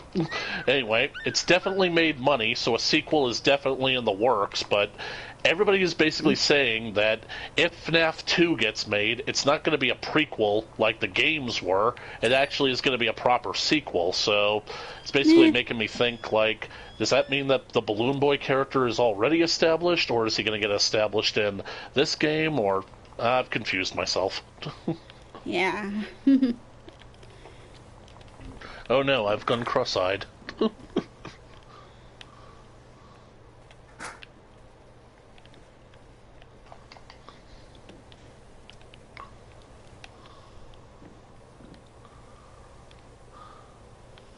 Jeez, there's so many complicated little bits I got to get around on this thing.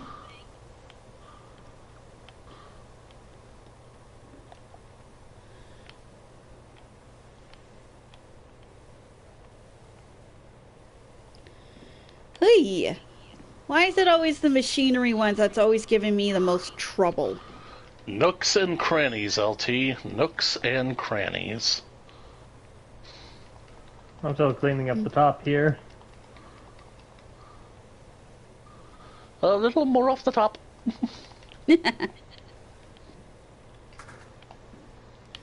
Okay, I'm just gonna place that there and get this bad boy out.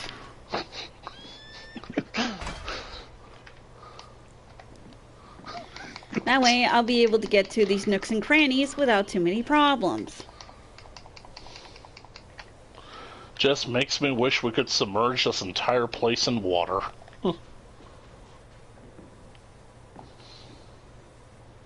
Well, I'll tell you what this PowerWash simulator needs. Needs a basically like a gigantic vat of CLR. Yeah.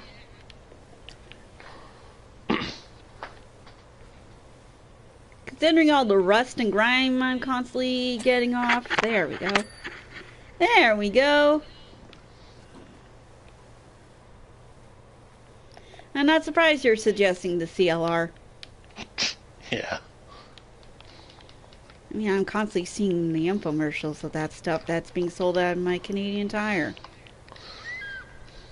I find the CLR commercials, for some reason I find them unironically hilarious. Because, I mean, they basically really go wholehearted into basically, like, advertising that product.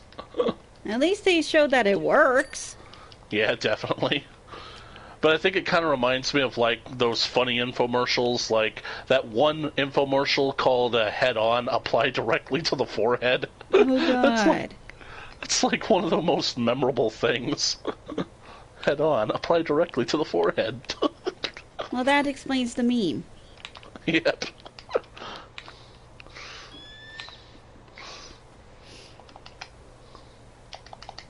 Infomercial products are easily some of the most memeable things in the world. I mean, it's basically like how Flex Seal and Flex Tape became memes.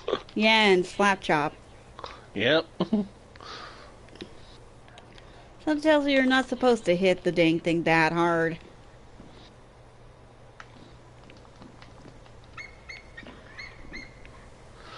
You don't necessarily have to. I actually have one of those slap chop things, and it actually is pretty useful. Well, that's good to hear. Yep.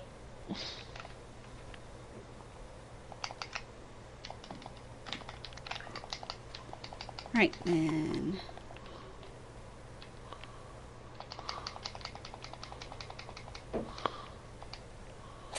Oh, there the little bugger was.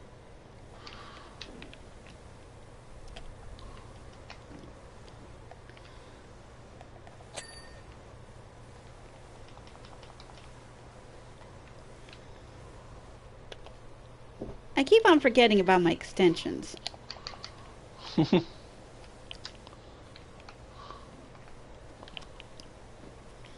Well, it has been a few weeks since you played. Yeah.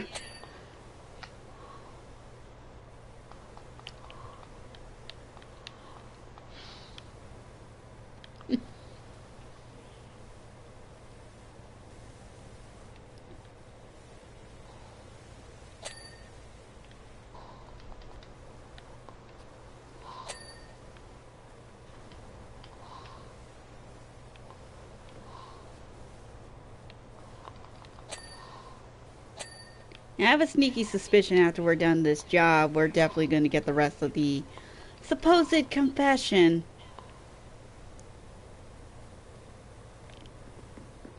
Not your fault that you opened your big mouth.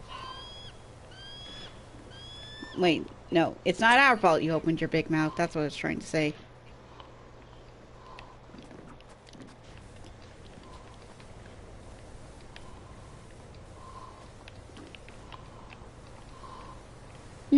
Down to the bottom, I get the top. Yeah.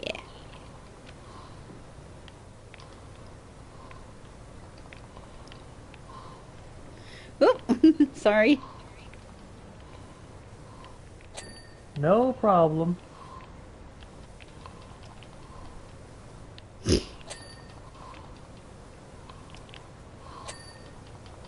Perfect.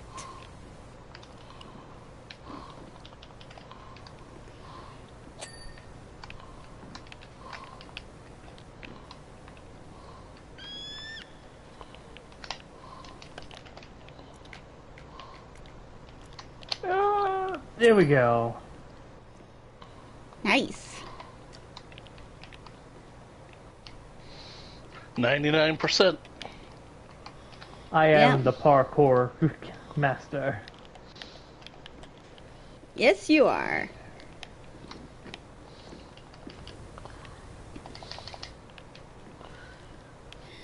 Ha! Right then. There's a pressure control unit that's not fully clean.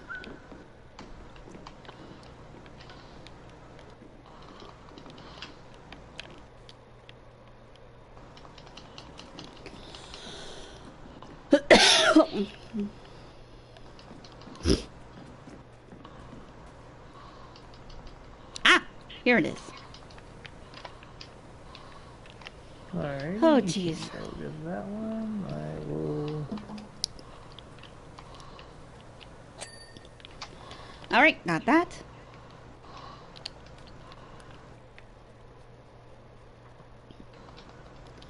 Verter unit, large doors. We didn't even touch that one. Always gotta make sure the doors are clean. The door is the first impression into an establishment. Oh, thought I got these things cleaned up.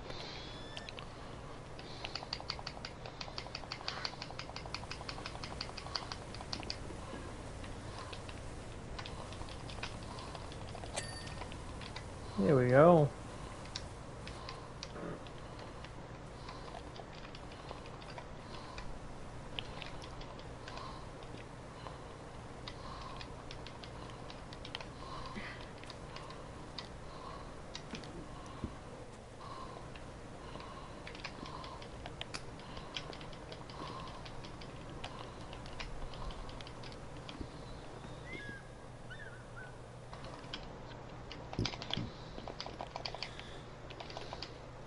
Oh, dang great. Alright, next. The solar canopy lower edge? Oh, I think I know what it's talking about.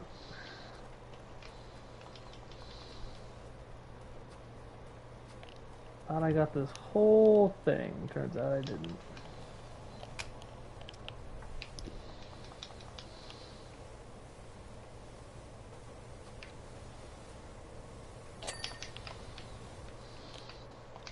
There we go. Yes!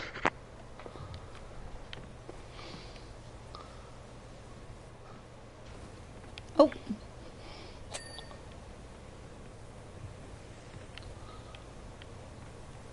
Wonder how much lithium it took to make all this.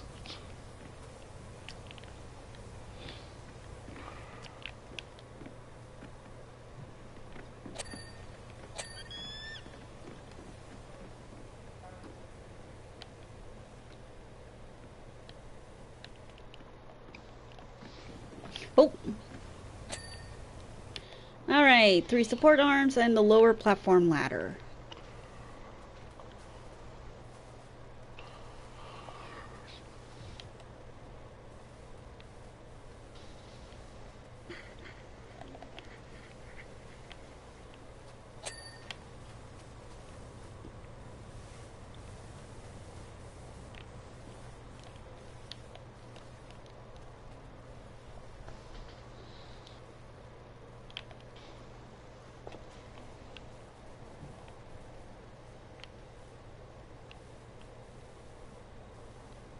Could have sworn I had this thing cleaned.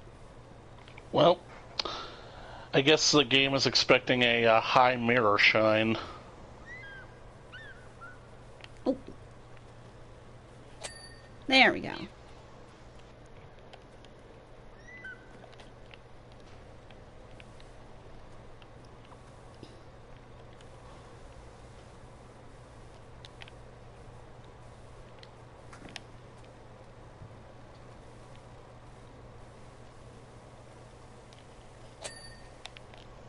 All right.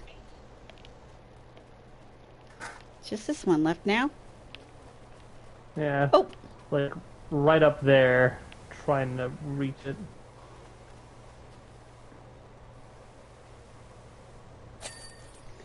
There we go. Finally. Yay! Now for the rest of that confession.